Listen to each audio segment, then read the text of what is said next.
Le képi blanc. Le képi blanc est le symbole du légionnaire dans le monde entier.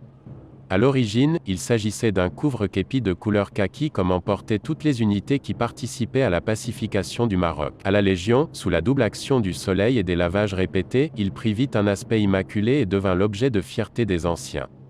Il fera sa première grande apparition officielle à Paris, le 14 juillet 1939. Et son port sera étendu à tous les régiments à la fin de la guerre. Il n'est porté que par les militaires du rang. Les sous-officiers portent le képi noir frappé de la grenade à 7 flammes.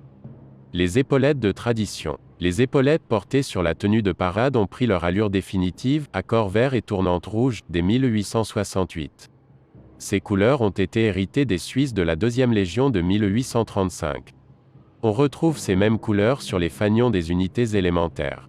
Le port des épaulettes de tradition a été interrompu par période et l'usage en a été définitivement rétabli en 1946.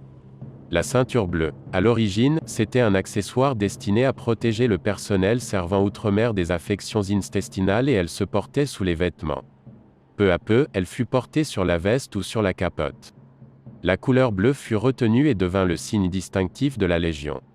Cameron. Le 30 avril 1863, dans le village de Cameron, au Mexique, 63 légionnaires français, sous les ordres du capitaine d'Anjou, résistèrent à une armée mexicaine de plus de 2000 hommes. Par leur sacrifice, ils permirent la réalisation de la mission. Depuis, lorsque l'ordre de « faire Cameron » retentit dans des combats, comme un appel au sacrifice certain. Pas un légionnaire n'hésite une seconde, si puissante est la valeur de l'exemple donné.